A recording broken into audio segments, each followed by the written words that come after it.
Vamos para a evolução de 2 mundos? Nós falamos do corpo mental já, né? Então hoje é centros vitais. É interessante nós percebemos que o universo é regido por centros. Que capítulo é? É o capítulo 2. É o segundo tópico, centros vitais. Se nós percebemos bem, apesar de nós termos dito pelos Espíritos 7 centros de forças, qual que é o centro mais expressivo de todos eles? Coronário. Coronário. Porque nele está a sede do Espírito, que é o centro principal, que é numa dimensão muito próxima dos encontros do nosso sistema nervoso. Porque tem 2 centros que o Espírito está mais inserido, que é o coronário e o frontal. Esses 2 centros, quando eles ligam, a raiz desses 2 centros se dá exatamente na glândula pineal. Então o que é a glândula pineal? A glândula pineal é a junção de 2 centros de forças. O microfone, né? Seria intercâmbio entre eles. Você Os vê. médicos já sabem. Eles não sei se sabem nem de centro de força, hein? É isso. A função da glândula pineal já tem bem estudado, né? Então vocês imaginem que no fundo nós somos um centro que comanda o corpo. Isso nós precisamos perceber. Esse centro está localizado mais ou menos nessa região aqui, ó. É um centro de comando. Um centro que utiliza energia, um centro que capta energia. Então, tudo no universo é cheio de centros, atomicamente falando, microscopicamente falando. Por quê? Porque desde o princípio inteligente aos espíritos mais elevados da vida, tudo é regido por um centro de comando, um centro de vida. Nós precisamos compreender a consciência como centro, sem teoria. E nós podemos ver isso através do centro de produção de vida. Nós pensamos, é um tipo de produção, não é? Nós não falamos? Nós não sentimos a ação da vida sobre nós? Tudo direcionado a esse centro. Isso talvez, essa consciência de centro, é a expressão mais viva do que nós chamamos de espírito. Se nós temos alguma definição de espírito para falar, nós estamos falando de um centro de produção contínua. Produção de fala, produção de pensamento, produção de reações, produção de emoções. Então, a partir do momento que nós nos observamos como centro e não como corpo, porque eu posso observar como corpo, que já é uma distorção desse centro, por ele se identificar com a natureza material. Consciência. Então, esse núcleo de percepção de produção, então quando eu vejo meu pensamento sair, quando eu vejo minha fala, quando eu observo, eu estou começando a localizar meu ser numa localização interior. Porque essa localização é o princípio que norteia a realidade do ser.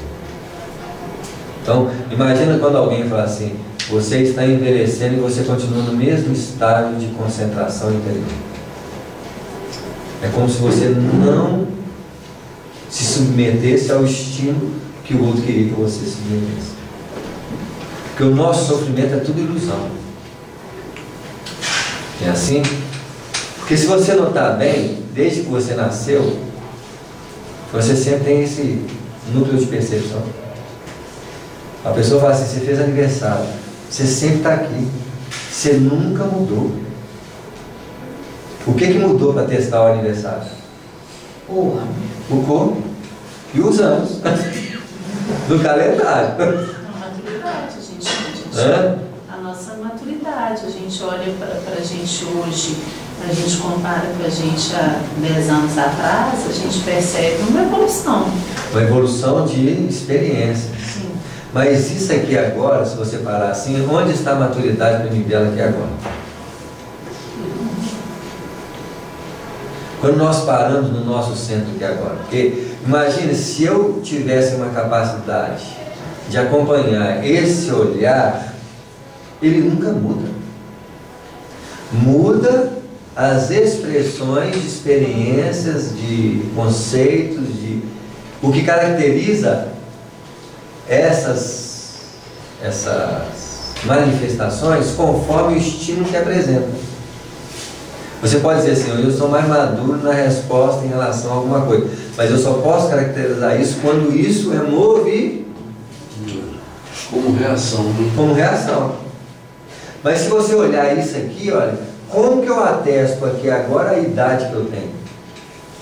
Pergunta para a sua consciência quantos anos você tem. Não tem como falar. Esse estado de percepção, ele é neutro. Talvez, sem uma identificação de quem nós somos, nós poderíamos estar falando de uma existência imutável. Imutável em que sentido? Não sei. Uma permanência contínua. E sem identificação nenhuma, nós poderemos estar falando da natureza de Deus em nós. Porque é de uma natureza intocável. Eu não estou falando das reações que agregam valores. Mas imagina se essa sensação continuasse sempre diante de um julgamento. Imagina alguém julgando você ali, intocável. Eu não sei se vocês estão me acompanhando. Eu estou tentando.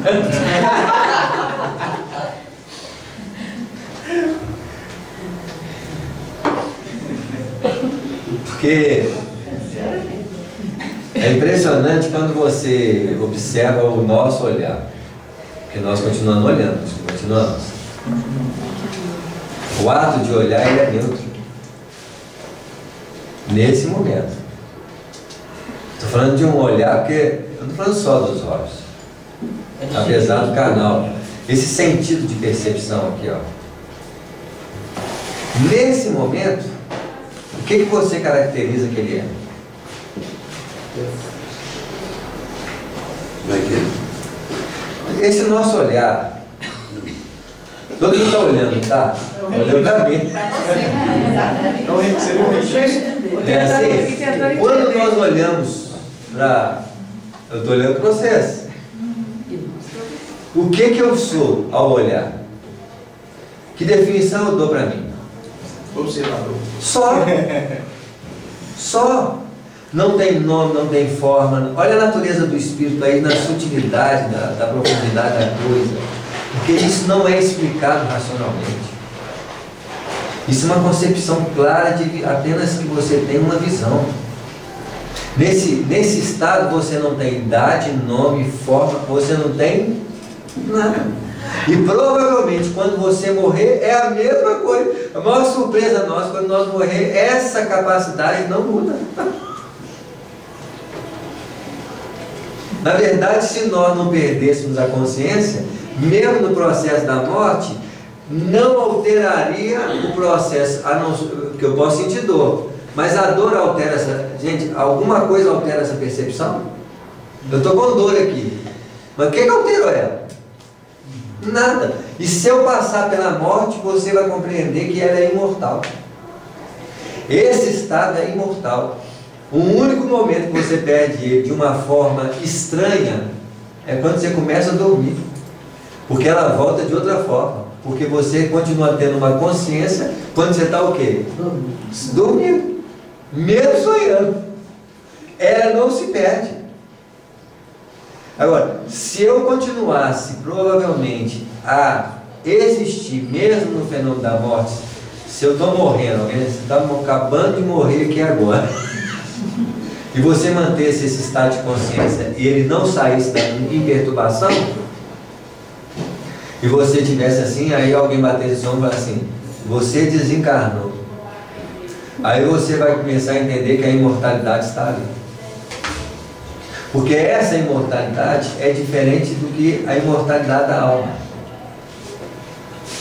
Essa imortalidade é a imortalidade do ser. A imortalidade da alma é a minha lembrança de quem eu fui. Que aí eu falo assim, eu fui o Samuel, isso atesta que eu morri. Que eu posso comprovar que eu fui Samuel. Imagina no plano espiritual você fala assim, eu quero provar que eu fui Samuel. Como é que eu posso provar para os outros que eu fui Samuel? Só lembrar de detalhes que alguém sabe ao mesmo tempo. Porque se a pessoa não sabe, o que adianta eu lembrar? Não é assim? Diferente isso vai fazer. Isso, só vai atestar que nós não morremos. Mas esse estado de imortalidade da alma, que é um estado de permanência do ser, é onde você pode, se nós vivêssemos sentados, não ia alterar. Eu fico pensando num preso, como é que chama, Pedro? Escuro. Numa solitária, a única certeza que ele tem é essa. Porque ele perde a noção de quê? De tempo e espaço. Mas isso ele não perde. Para ele ter um referencial de tempo e espaço, que dia que é hoje, que horário que é hoje, ele vai ter que calcular pela entrada da comida, da luz, que se abre a luz para ele. Porque ele joga a comidinha lá por dentro e não vê nada, só fica o tempo todo escuro. Se nós fecharmos os olhos, essa sensação não passa. A diferença é que essa sensação continua com o escuro. Agora, eu preciso experienciar isso e perceber isso, porque essa localização é uma localização além do tempo e do espaço. Porque quando alguém diz assim, vocês têm endereço. Eu sou, não é? Agora imagine que é o eu sou sem falar que eu sou. Porque a expressão eu sou é a descrição verbal desse estado. Então a pessoa diz assim, expressa que você é. Aí a pessoa entra nela. Agora, ou expressa, eu já expressei. Não quero ouvir. Você quer materializar de alguma forma um estado que é imaterializado. E você falou, né? As pessoas falam para a gente, você está envelhecendo. Você não se sente com qualidade. Nesse estado não.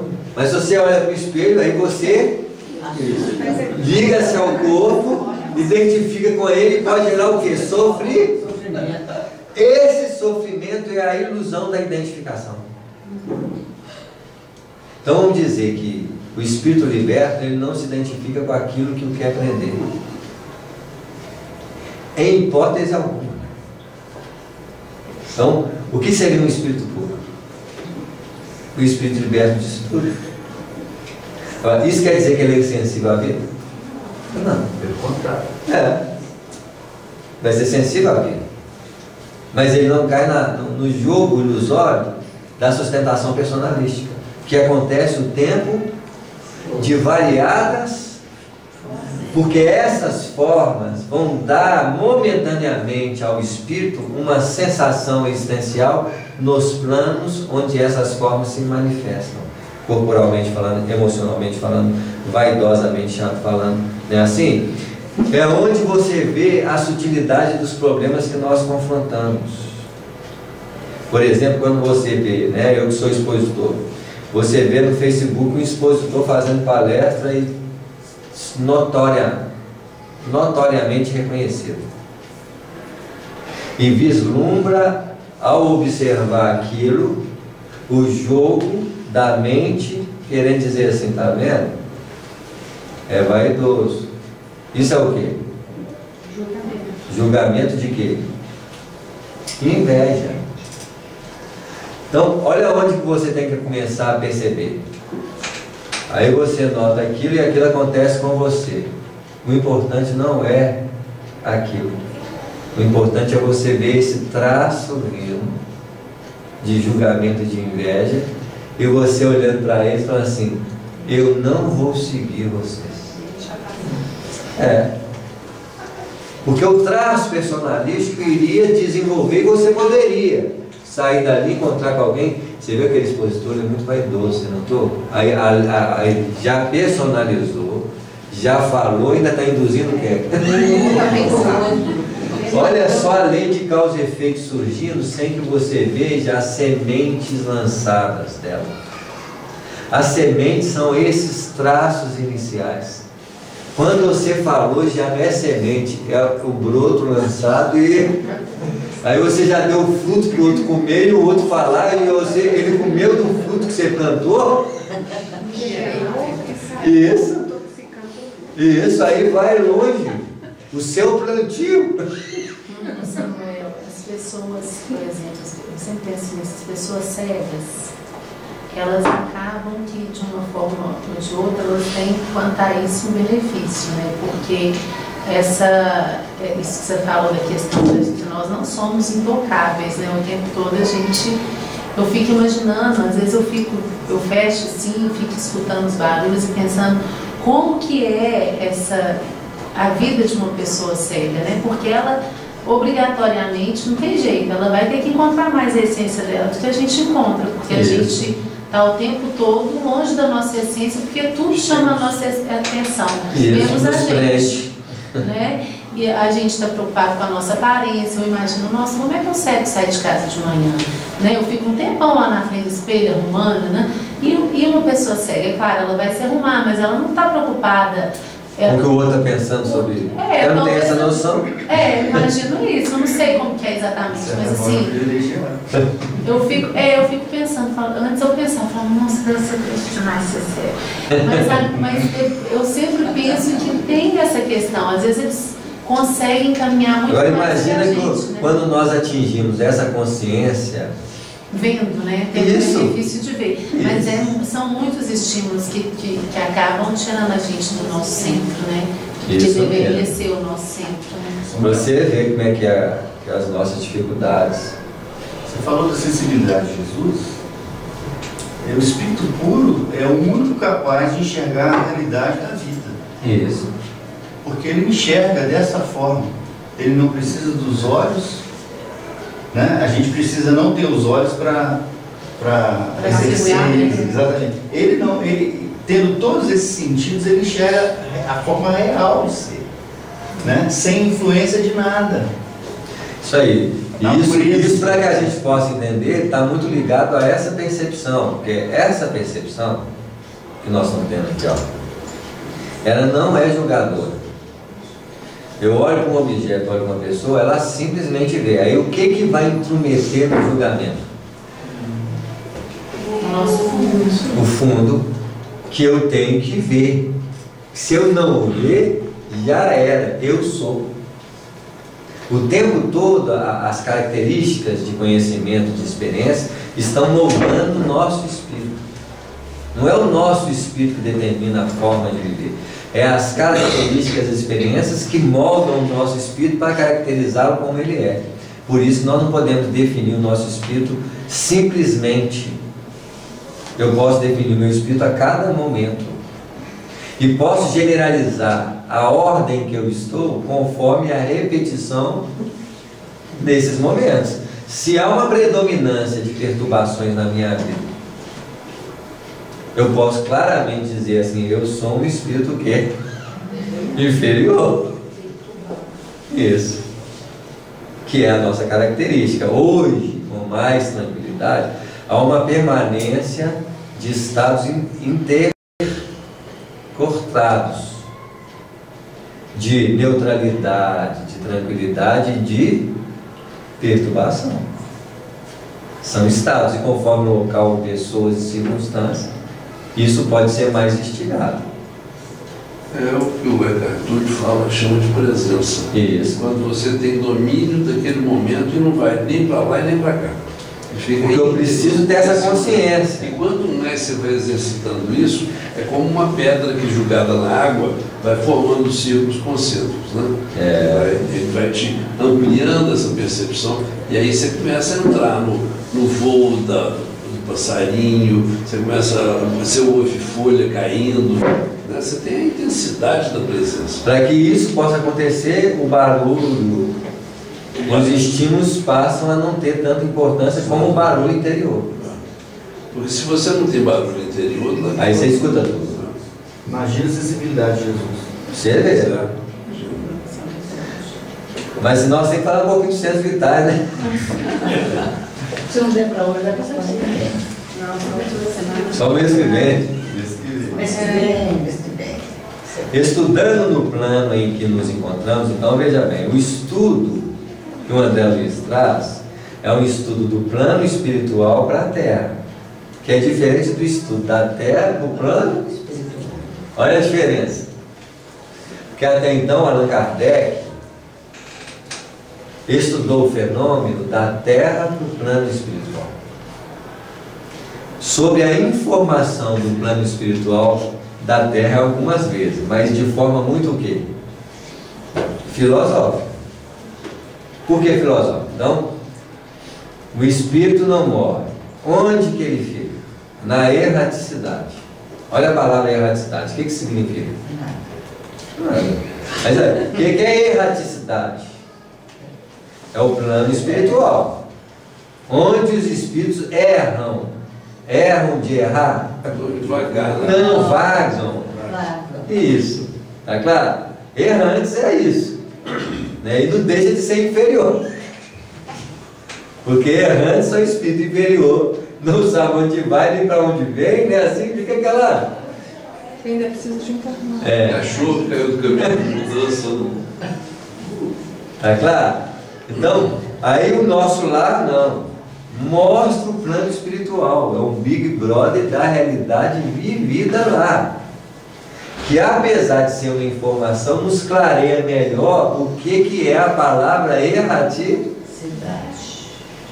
Então, esses estudos, eles são uma tentativa de mostrar, sob o olhar dos espíritos, o que nós entendemos teoricamente. É uma amplitude da visão teórica que até então nós tínhamos. Mediunidade, fenômeno, perispírito, né? Assim, porque nós precisamos compreender todos eles através da investigação direta. Como nós já fizemos aqui, por exemplo, a investigação do perispírito. A partir do momento que você tem uma percepção extrasensorial de forma clara em relação ao próprio pensamento. Então, se eu escuto uma voz na cabeça, é esse o ouvido? Não. É assim? Porque se esse ouvido captasse voz da cabeça, eu captaria a voz da cabeça de quem? Do outro. Isso. Eu escuto a voz física. Então esse ouvido só escuta o quê? Voz física. Agora, todos nós conversamos mentalmente com a gente mesmo. Então existe um diálogo mental de uma voz que não é a voz física e não é o ouvido o quê? Isso atesta aí já que tem dois sistemas nervosos. Um que capta a realidade física e um que capta a realidade o quê? Espiritual. Que é expressa através do pensamento. E na qual é o veículo da mediunidade. Isso quer dizer que, mediunicamente falando, o centro de força perispiritual comunica com o centro de força perispiritual. Então agora vocês imaginem, o André Luiz desencarna, ele vai falar? Não. Vai. Ele vai usar a voz lá, não vai? Vai. Ao falar com o outro sistema nervoso, que vai ser audível, é como se ele estivesse pensando para nós. Então,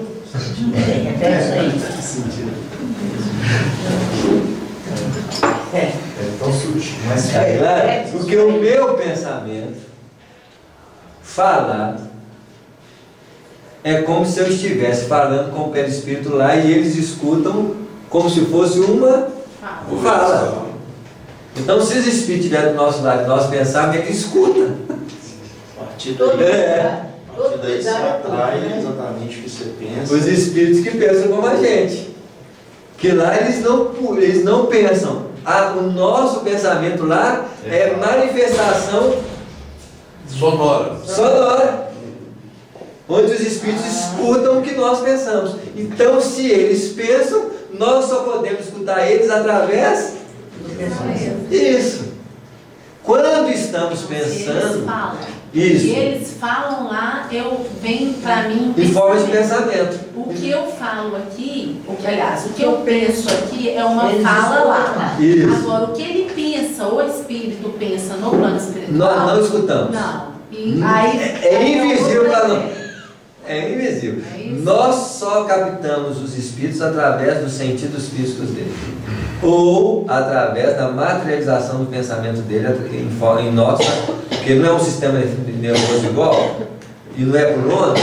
Então eles vão pensar atuando sobre o centro de pensamento como nós pensamos e atuamos. Eu quero falar, antes de falar é o quê? Penso. E é por isso que às vezes a gente toma determinadas atitudes achando que somos nós. Que estamos tomando. Mas na verdade estamos tomando porque estamos sendo soprados, estimulados a fazer. Mas dá lá uma perninha pro ego dele para ele achar que ele está pensando. Você vê, tem um livro do André Luiz, que é o Sexo e Destino, que o alcoólatra desencarnado pensava assim: eu quero beber. Isso vinha no centro de pensamento do encarnado, como se ele tivesse o quê? Pensando. E ele bebia. E ele bebia. Porque o pensamento vinha assim: eu quero beber. Agora, o eu quero beber é dele ou meu? É dele, mas não sei. Mas eu escuto eu quero beber, a frase é eu quero beber, é como se eu tivesse o quê? Pensando. Mas claro. Isso, nos padrões inferiores, o pensamento dos espíritos inferiores podem chegar a quase materializar no nosso. Nós estamos falando de pensamento de espírito o quê? Superior. Isso. Tá claro? Porque o André Luiz pensava, os espíritos ouviam e respondiam. Quantas vezes André Luiz pensou, o espírito respondeu assim: ele deu meu pensamento. Mas é que um espírito que já está mais elevado. E quando você tem confronto de pensamento, você pensa no negócio e fala: pode ser discussão de espírito com você. Só não é possível que eu estou pensando no negócio. Isso. Você vê, porque pode nascer dos estímulos instintivos nossos e pode nascer de um espírito que está do nosso lado. Por isso que, de antemão, Ana Kardec, naquela questão, foi falar, os espíritos responderam: é eles que vos dirigem. Porque é tão natural o processo que nós não sabemos como é que as forças se conduzem. E forças sintonizadas. Então, não só a fala deles, mas o próprio pensamento deles, conforme o diapasão mental, quase chega a ser igual ao nosso. Então, a faixa vibratória dos planos inferiores é quase funcional como os nossos. Então, se eles falam, eles pensam, é tudo igual. Atinge a gente como se fosse a gente pensando e falando. Olha o intercâmbio que nós existimos numa variada gama. Só não fazemos isso com os espíritos o quê? Superiores. Porque aí eu preciso de uma sensibilidade superior para ouvir o que eles estão pensando. Né? Mas isso de uma certa forma não interfere no livre-arbítrio? Não, né? Interfere no livre-arbítrio. Muitas vezes o espírito obsessor, ele quase comanda o nosso livre-arbítrio. Agora, em nós mais sensíveis, você pode escolher. Mas um espírito pensando assim, bebe, e você hoje, com uma possibilidade de não beber, você fala assim: não bebe não. Aí tem um livre-arbítrio. Porque livre-arbítrio está relacionado à sua escolha pessoal, não relacionado a algo extraordinário. Porque para ter livre-arbítrio tem que ter uma opção dupla. O que manda obedece. Isso. Porque tem setores na nossa vida mental que nós não escolhemos, nós fazemos sem escolha. Isso é o quê? Automático. Isso. A maioria dos nossos movimentos são automáticos. Pouquíssimos passam pelo livre-arbítrio.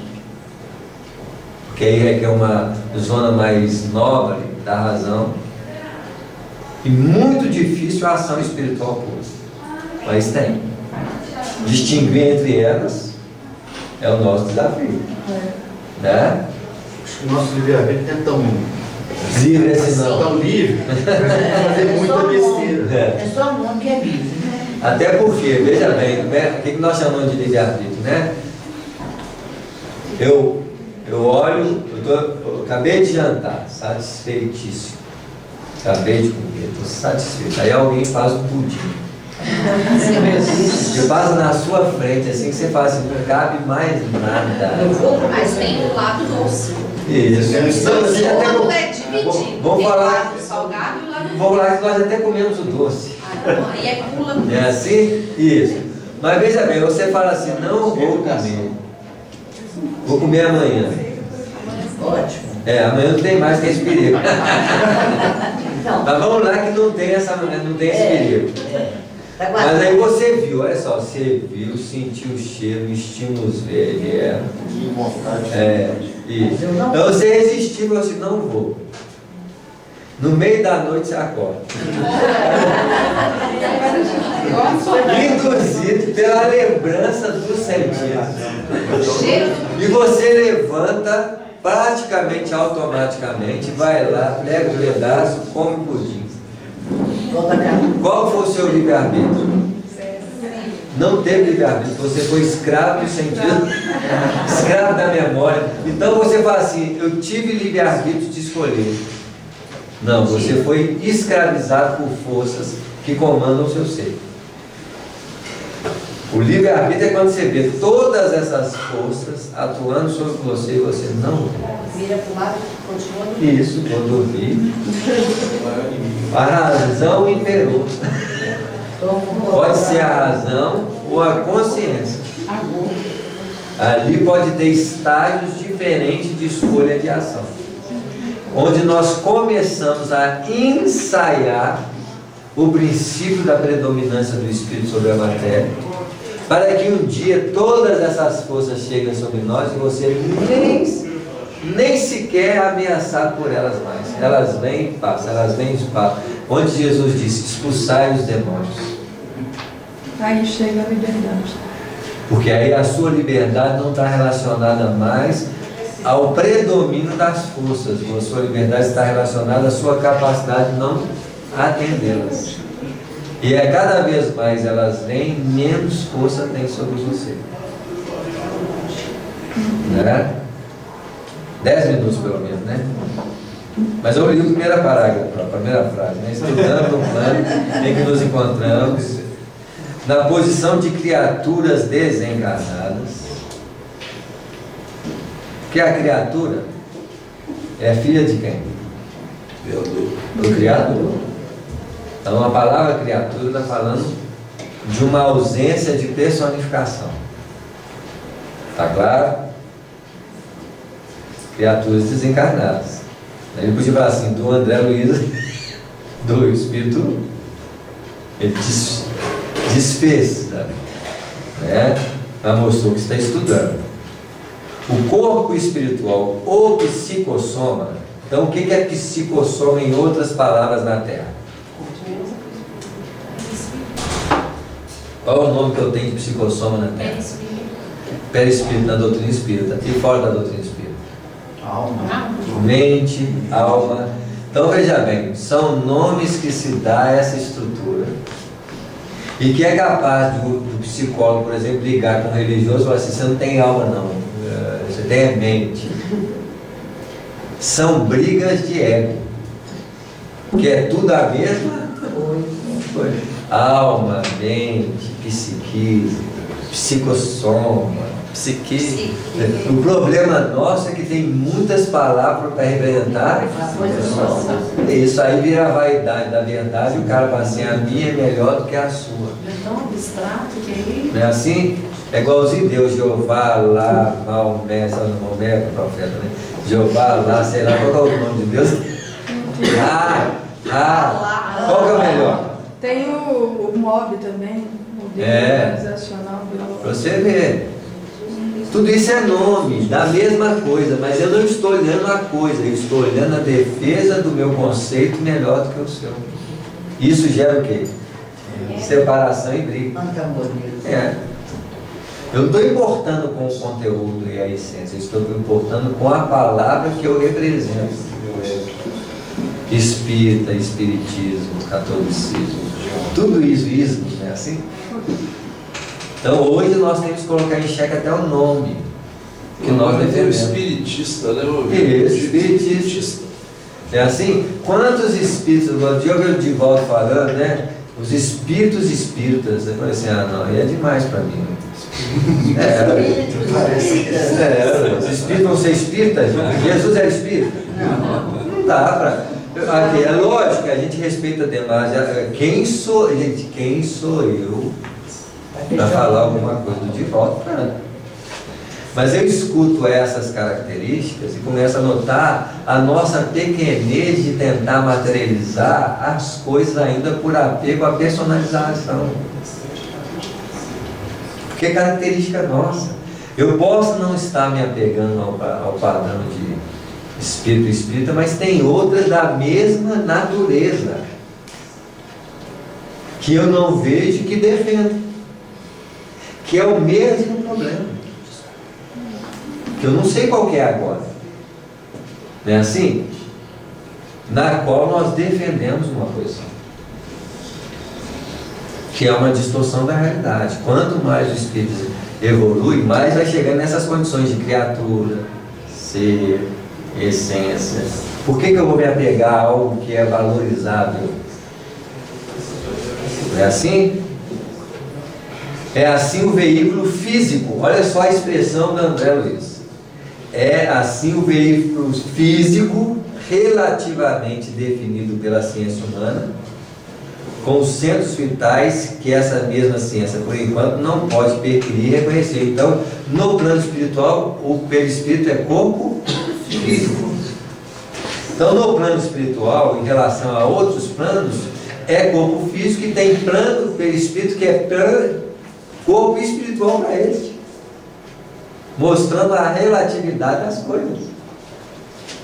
Então, o nosso lar tem características de planetas de durabilidade para quem vai reencarnar menor do que a vida na Terra, mas tem durabilidade. Quando é que nós nascemos no plano espiritual? Quando a gente morre. Então a gente nasce com qual idade? Isso, do jeito. Então nascer lá, nasce adulto. Outro nascimento. Desencarnado em relação à Terra. Mas ao voltar para o plano espiritual, você não está desencarnando, você está o quê? Nascendo. Aí o cara fala assim, mas você não nasceu criança não, meu? Aqui não é assim não. Eu já chego lá assim. Isso quer dizer que em planetas mais elevados, você não nasce criança. Você já nasce o quê? Adulto. Do jeito que você é. Se morreu criança, nasce criança. Isso, aí vai nascer com a consciência de criança, até ele recordar que ele foi adulto, fazer o quê? Crescer. Isso, desenvolver a consciência adulta. Tá claro? Agora, no plano, em mundos mais elevados, não tem adaptação de aprendizado teórico para adaptar a cultura, adaptar o elemento de aprendizado. Essa fase de infância é menor. Isso. Em mundos mais evoluídos, a fase de criança é menor, até chegar em mundos que não tem o quê? Fase de infância. Não tem fase de infância. Que mundo é esse? Não sei. Que é uma representação da morte ao entrar nos planos espirituais. Vocês verem a relatividade das coisas, e nós não sabemos nada. Parece que cada vez estão fazendo Isso. Que é uma condição mental ótima, porque era a condição mental do Sócrates. Que menos sabia, quanto mais vivia. Então tem gente que acha que estudou doutrina espírita e já sabe tudo, nós não sabemos nada. Porque a coisa vai só o quê? Ampliando, aumentando. E nós queremos ter a última verdade, gente. É a mesma coisa estudar o universo, né? Cada dia amplia mais. Não dá. Não dá, né? Veículo físico relativamente definido pela ciência humana, em que os centros vitais, então agora ele está falando de realidade física. O que é centros vitais? Ah, centros vitais ainda é outro nome de chakra. Materializado as energias vitais. Olha só como é que a coisa é. Ele não está falando de plexos nervosos. Os plexos nervosos, que é os entrocamentos de nervos, é onde está materializado a raiz dos centros de força. Porque o centro de força é como se fosse a expansão desses plexos nervosos. Plexos nervosos esses que estão caracterizados pela materialização de uma glândula. Então o que é uma glândula? Raiz de centro de força. Então, raiz de centro de forças. Então, epífise, raiz de centro de força coronária, frontal. Laringe, raiz de outro centro de força. Cardíaco, raiz. Porque todos esses núcleos nervosos têm uma ramificação de um centro de força importante, ou semi-importante, porque eles só estudaram 7 generalizados. Quanto mais centrados em núcleos nervosos, mais nós vamos encontrar centros. Porque no fundo, o universo é regido por centros. Eu achei que os plexos eram essas ramificações.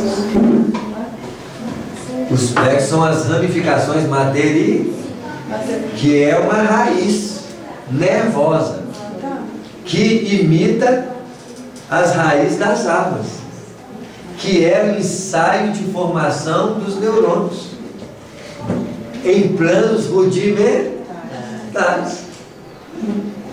Porque tudo é a mesma coisa repetindo em padrões inferiores ou superiores, diferenciando apenas o padrão vibratório em que ela se apresenta.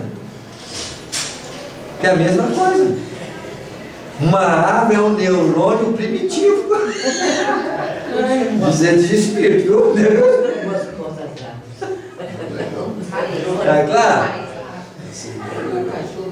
Porque é um neurônio rudimentar. O que o neurônio é nada mais do que um captador de forças em torno dele? O que a árvore faz? É uma coisa. Transmite sensação da raiz para a folha, para a folha, para a raiz. A sinapse é uma fotossíntese. É? Hã? É isso que você está falando? A sinapse faz a fotossíntese. É uma fotossíntese. A sinapse é um processo de transformação de energia. Por ela faz as transmutações de energia. Né? Que também é tudo a mesma coisa. Nosso tempo acabou. Gente, bacana, eu não tinha feito essa associação, Samuel. Essa mesma ciência, por enquanto, não pode preferir reconhecer. Nós paramos de disparar com isso. Mas você vai ter quase. Aí você volta de novo. E de nós estudar muito isso aqui, tudo aqui é um compêndio de informações. Nós estamos só iniciando. Eu acho que esse livro aqui